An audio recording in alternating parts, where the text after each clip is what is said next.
For turning a gigantic loss into an even bigger legacy. After her brother died while hiking Camelback in 2011, Chelsey McHale knew she had to do something with meaning. And it turns out she didn't need to look too far to realize what her new mission would be.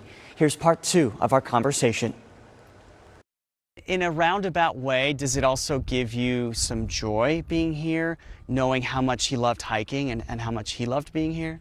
Yes, it does, because he hiked Camelback twice a week. He loved this mountain, and so that's why it's kind of a love-hate, where he loved it, but it's also the same mountain that took his life. Chelsey McHale is all too familiar with just how dangerous our valley trails can be.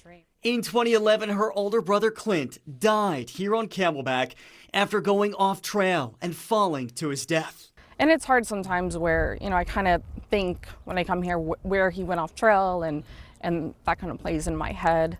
So I think about him all the time on the mountain, but because there's a safety sign up there that I have somewhere to go to and sit by and just kind of spin it to where it's something more positive, because I wanted to share my message and not be negative about it. But this sign is just one of the many ways Chelsey has transformed her pain and turned it into purpose.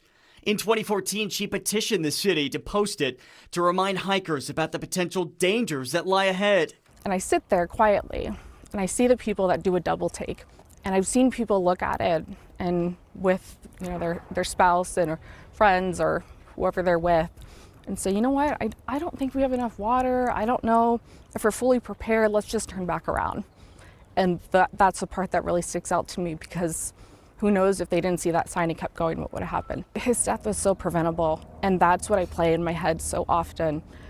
And I just want others to get that message of safety. But it wasn't just the sign. In 2017, Chelsey went undercover with me to Valley Resorts to find out what exactly they were telling their guests before heading out on a hike. They are doing significantly better from when we last went 6 years ago.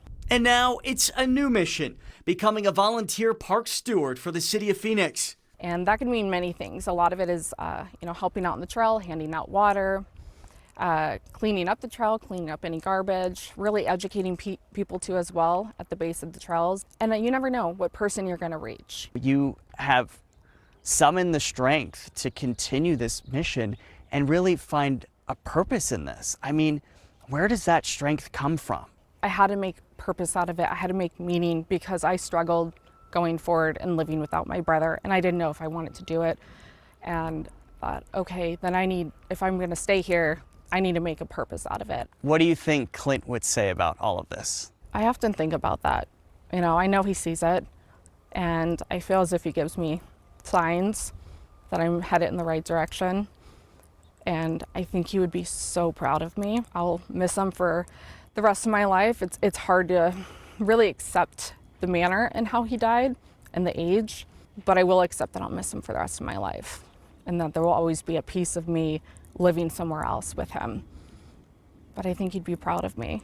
Even though it's really tough at times, it's also very healing, and knowing that I have the potential of sharing my story to save a life, that means everything, even if it's just one life.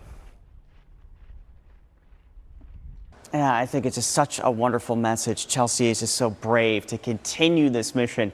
I'd like to take the time right now to once again remind everybody, yes, our trails are wonderful, but please, you have to be careful, especially as we're heating up more this summer. The city of Phoenix says each year more than 200 hikers are rescued from our trails. So here are just some recommendations for you this morning. So make sure you dress appropriately. Okay, that's the first step. Wearing closed-toed shoes with good tread. A hat's a good idea. Sunscreen is a definite. Carry a cell phone with you. That way you can alert someone if you get into trouble. Let somebody know where you're going to go as well, that exact location. Stick to the trails as well. We talked about that with Clint going off trail. And of course, bring enough water. As soon as that water is halfway gone, it is time to go back down. Chelsey also said something that day that really stuck with me. She said, listen to your body and know that the mountain will still be there tomorrow if you're not feeling up to it today. For more tips and to see part 1 of our interview with Chelsey, head to the main page of abc15.com as we bring in meteorologist Iris Hermosillo right now. I'm just so amazed that all these years later, she is still continuing this fight and this message. And you don't know how many lives you're touching or potentially saving. Saving lives as a result of her efforts and her willingness to share her experience and her story. And this heat, Nick, you know, I often get emails asking, why do you keep repeating that we've got to stay safe and stay hydrated? Well, Nick just said it. More than 200 people each year having to be rescued off of our trails. That's why we keep repeating the fact that we are in weather action mode and that heat safety needs to be top of mind. Now,